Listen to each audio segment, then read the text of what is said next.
This is the way.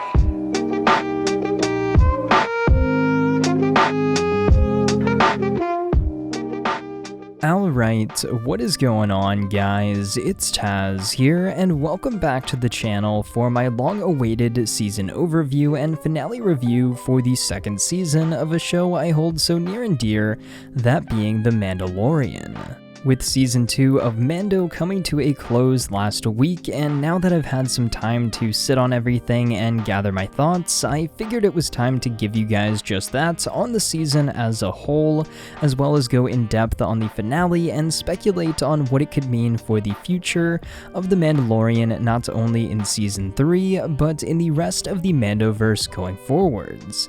Yeah, I'm calling it the Mandoverse, or I guess it could be the Filoniverse as well, whatever floats your starship.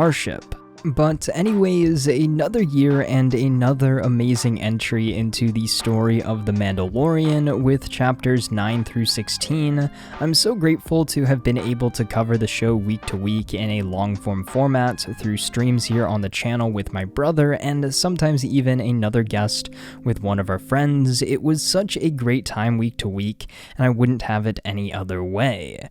But with that said, let's start off with a quick spoiler-free review of the season, and then I'll jump into full-on spoiler talk for the season overview, and then of course move into the finale and future speculation.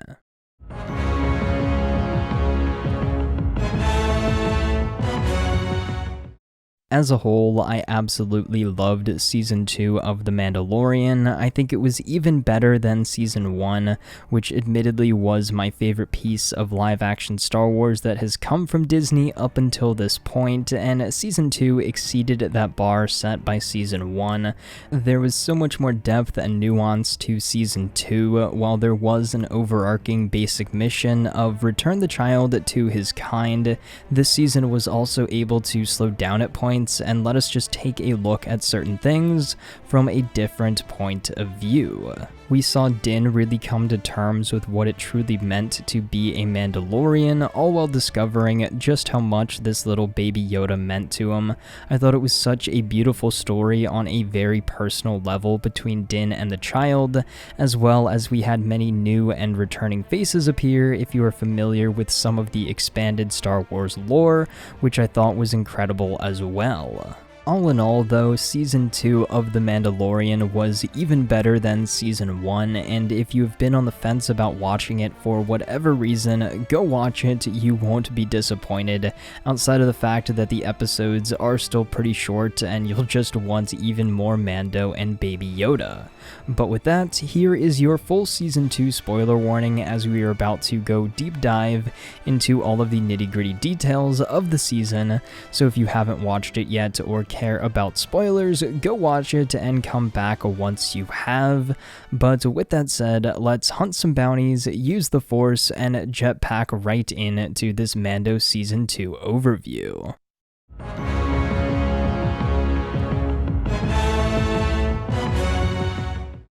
Season 2 of The Mandalorian picks up after a bit of time has passed from the first season. Din is back with Baby Yoda, and his mission remains the same: return this child to his own kind, to the Jedi. He's gifted and powerful, far outside Din's realm of expertise, so in order to assure his safety, this mission must be seen through to the end. But in order to take the child back to his kind, Din believes the best course of action is to find other Mandalorians that may be able to help him along the journey ahead. Chapters 9 through 16 give us such an amazing arc for Din. Like I've mentioned before, this season was all about him learning what it truly meant to be a Mandalorian, and all of the people he met along the way really helped him get to where he needed to be. He learned how much the child really meant to him and what lengths he would go to ensure his safety. Din crossed paths with others like Cobb Vanth, Bo-Katan, Ahsoka Tano, and even Boba Fett. If you would have told me last year that by the time we got to Season 2, we would see a super obscure character from the Aftermath books in the form of Cobb Vanth, played by Timothy Olyphant, Bo-Katan in live action, still played by Katie Sackhoff, who voiced her in the Clone Wars and Rebels, Ahsoka Tano, played by Rosario Dawson, and Tamora Morrison back as Boba Fett, I honestly would have thought you had way too much spotchka. It was incredible to see all of these characters again here in the Mandalorian, and they were so integral in putting Din on the path to where he would sacrifice the Creed and his own life for the child or Grogu, and that there is so much more to being a Mandalorian than just wearing the armor and never taking the helmet off. Bo-Katan is a Mandalorian with royal ties and someone who has held the Darksaber in the past and of course wants it back from Moff Gideon. Boba Fett is the cloned son of a foundling who wears the armor to honor the memory of his father. Din was also a foundling, but one raised in a much more radical sense. It was through his interactions with these other Mandalorians that he really came into his own and learned what it meant to be a Mandalorian. All while this was happening though, we had Din try to keep Grogu safe and find a Jedi who could train him. Enter Ahsoka, who refused as she recognizes the attachment there between Din and Grogu, and she knows what attachment like that did to her own master with Anakin, and she's not willing to possibly go down that road again. Instead, she points Din to Tython and the Seeing Stone, where Grogu could reach out through the Force, calling on any remaining Jedi to come searching for him. I have to say as well, I absolutely loved Ahsoka and her episode, probably my favorite of the season. She was very stoic yet balanced. Rosario Dawson really embodied the character that Dave Filoni had created with Ashley Eckstein all throughout the Clone Wars and Rebels. I'm so glad that we will be getting even more of Ahsoka in her own series, and hopefully finally getting an answer to the Thrawn and Ezra situation as well. But back to Din and Grogu. After reaching out through the Force, Moff Gideon uses his Dark Troopers to capture his asset for further testing, and this is where the season really has to kick into high gear. Giancarlo Esposito as Moff Gideon is such an imposing threat all season long, and he really shows he isn't messing around. He knows what he wants and how to get it. The Razor Crest has been destroyed, Din's son is gone, and all he has left is the little metal ball that Grogu loved and a spear of pure Beskar. Luckily, with his armor now returned to him, Boba Fett along with Fennec honor their end of the deal and help Din to get his son back. They all hop in Slave 1, pick up Cara Dune from Navarro, heist it up with Mayfeld where Din has to break the Creed by taking off his helmet in order to get the location of Gideon's light cruiser and pull the biggest Uno reverse card ever on Moff Gideon, and we are ready for one hell of a finale.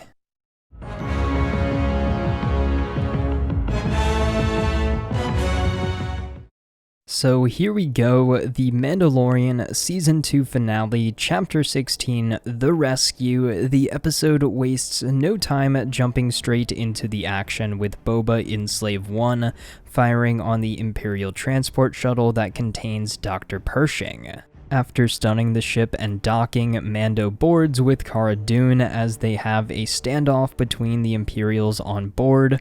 One turns on the other and Dune takes care of the last guy as they now have their prisoner.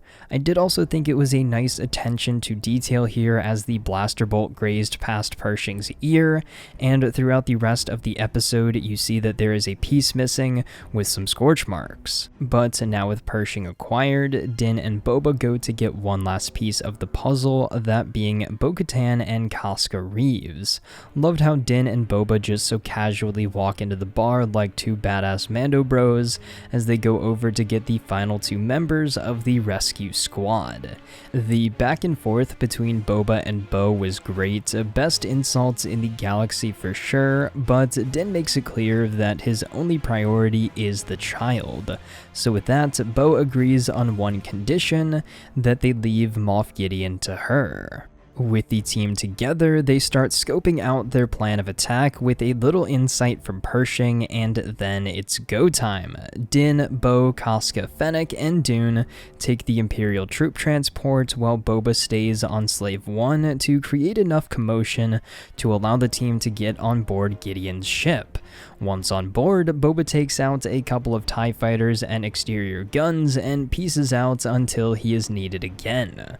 Gideon calls for the Dark Troopers to be activated, and our heroes get to work. The dopest team-up of female Star Wars characters just cleans house on the ship, taking out all the stormtroopers making their way to the bridge, while Din breaks off from the group looking for Grogu. He bumps into the Dark Troopers, where we get a pretty intense fight between Din and one of the troops.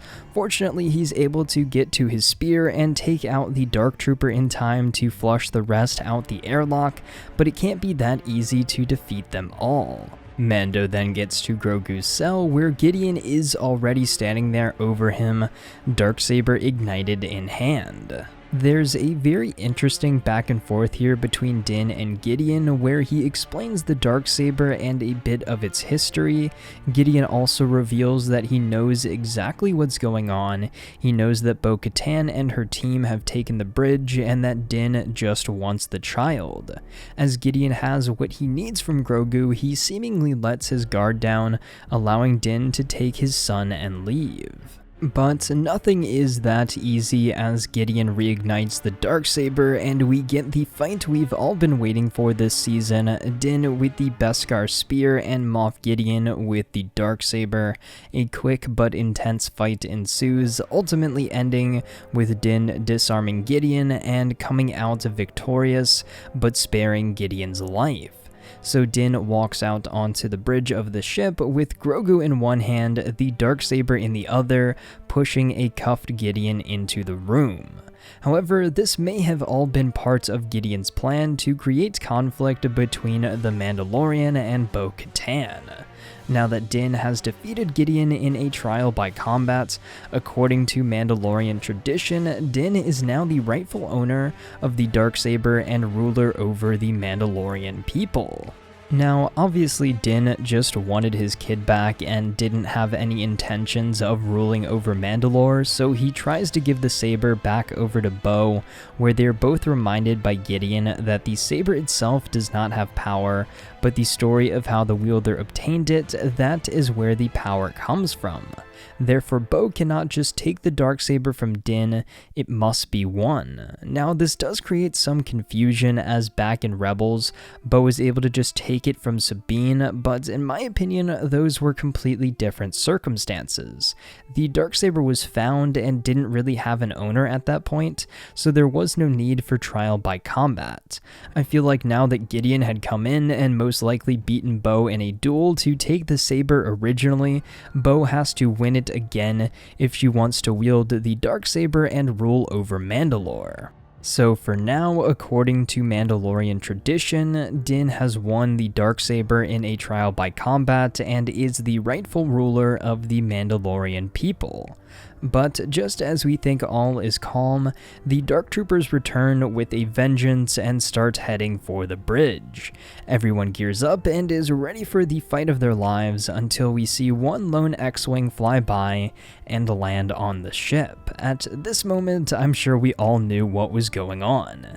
Gideon, who had been so sure of himself and calm and collected, had a sense of panic come over him when everyone realized it was a Jedi, or really the Jedi, who was out there. Gideon, in a last-ditch effort, picks up a blaster and shoots at Grogu, but luckily Mando was able to come in and block the blaster with his armor long enough for Cara Dune to knock Gideon out. So now we have everyone on the bridge monitoring what's going on out there as we see a Jedi all dressed in black robes with a green lightsaber cutting through the Dark Troopers like butter. The music isn't intense like the Dark Troopers dubstep theme or creating a sense of urgency and high energy tension like you would expect, but rather it seems a lot more calm and methodical to match the precision and elegance of the Jedi's movements. The whole sequence was just incredible. I loved how much it drew on Vader's famous hallway scene from Rogue One, and how Luke seems to be using the same techniques as his father to take out all of the troopers.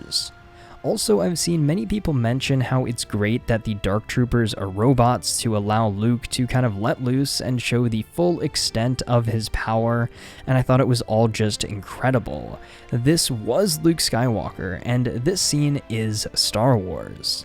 But after taking out all of the Dark Troopers, Din knew this was the Jedi here for Grogu. The child sensed it, and Din just knew. He opened the door, and Luke stepped in through the fog, glowing green blade in hand.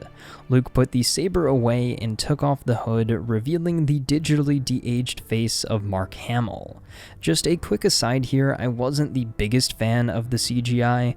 I thought it could have been a lot better. The cracks definitely showed whenever he spoke, but for a TV budget and considering just how good Luke's appearance here was, I've learned to live with it, and it won't really impact my enjoyment of the moment.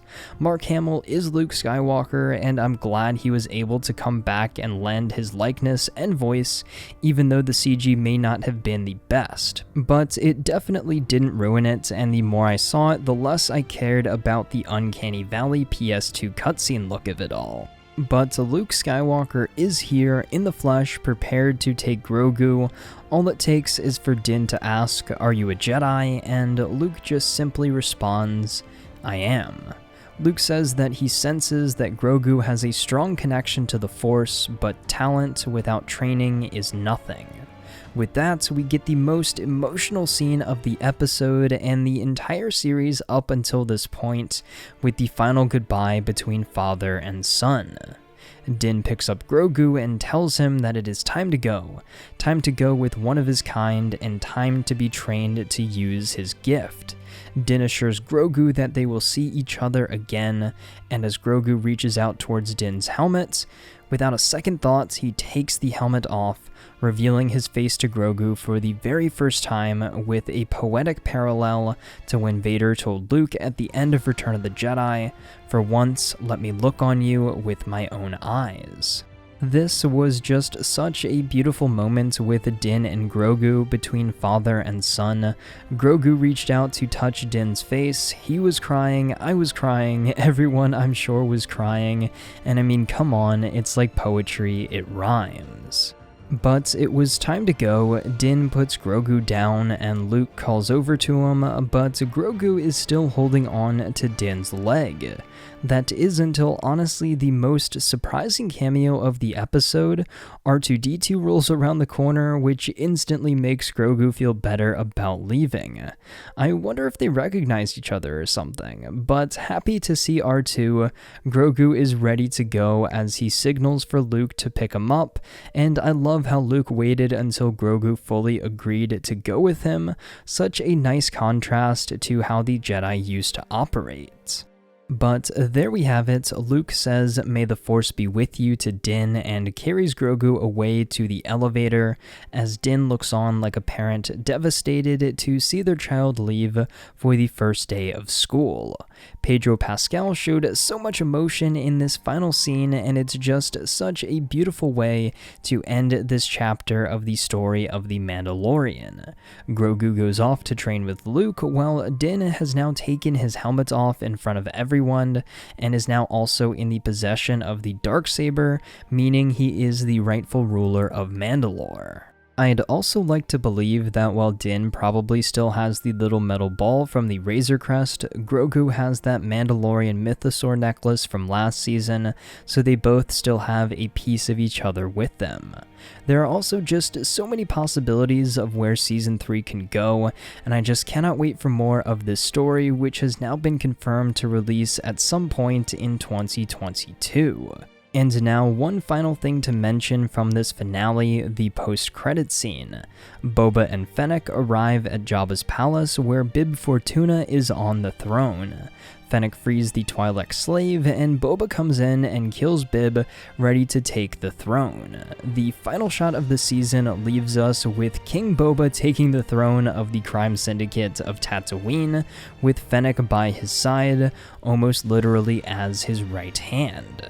And this is where we get our tease for another expansion to the Mandoverse with the Book of Boba Fett coming December 2021. Now, just to clear up any confusion, this is its own separate show coming to Disney Plus next year, and it will air before Season 3 of The Mandalorian, but Pedro Pascal and Din Djarin are not going anywhere. We're just getting even more Star Wars greatness with Boba Fett and Fennec in their own series, and I couldn't be any more excited for the future of Star Wars.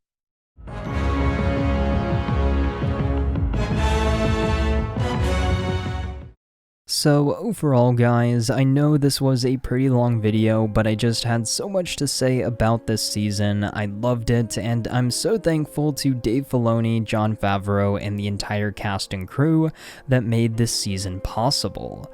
There were so many great character moments, action sequences, and lore-building interactions, not to mention the fact that this show just looks absolutely breathtaking visually. I cannot wait for more Mando, Boba, Ahsoka, Bo-Katan, Grogu, and everything else in between. Hopefully Grogu will be done training with Luke before Ben Solo decides to go all Kylo Ren and everything. There's just so much potential for Grogu going forward, given how long the Yoda species can live. It's going to be interesting to see what sort of conflict arises, if any, between Din and Bo-Katan, now that he has the Darksaber, and I'm also pretty sure this is not the last we've seen of Moff Gideon. But with all of that said guys, The Mandalorian Season 2 will go down as one of my favorites in all of Star Wars, and I just cannot wait for more. Mando has been the light at the end of the tunnel of craziness this year has been, and I'm super grateful for that. I've loved being able to talk about the show week to week on stream with my brother and one of our friends. I've loved talking about it with you guys, and just seeing this collective love for Star Wars again, reignited through this amazing show for the last 8 weeks, has just been something truly special. Also, a quick little plug here, I did end up putting together a fun and emotional and hopeful edit for Din and Grogu using some stuff from this past season, and of course the finale with a really awesome song over top, so I'll link that in the end card if you guys haven't checked it out yet and would like to. All in all though, I just hope you guys enjoyed Season 2 of Mando as much as I did, and maybe you had some fun with my season overview and finale review as well. Thank you guys so much for sticking with me throughout this video. It took quite a bit of work, and I just really appreciate you all. So I want to know your thoughts about all of this down there in the comments below. What did you think of Season 2 as a whole? What do you think Season 3 is going to have in store for us, and what Filoniverse spinoff are you the most excited for? Just let me know your thoughts on all of this down there in the comments below. But until next time guys, it's been Tazz, and I'll see you guys in the next video.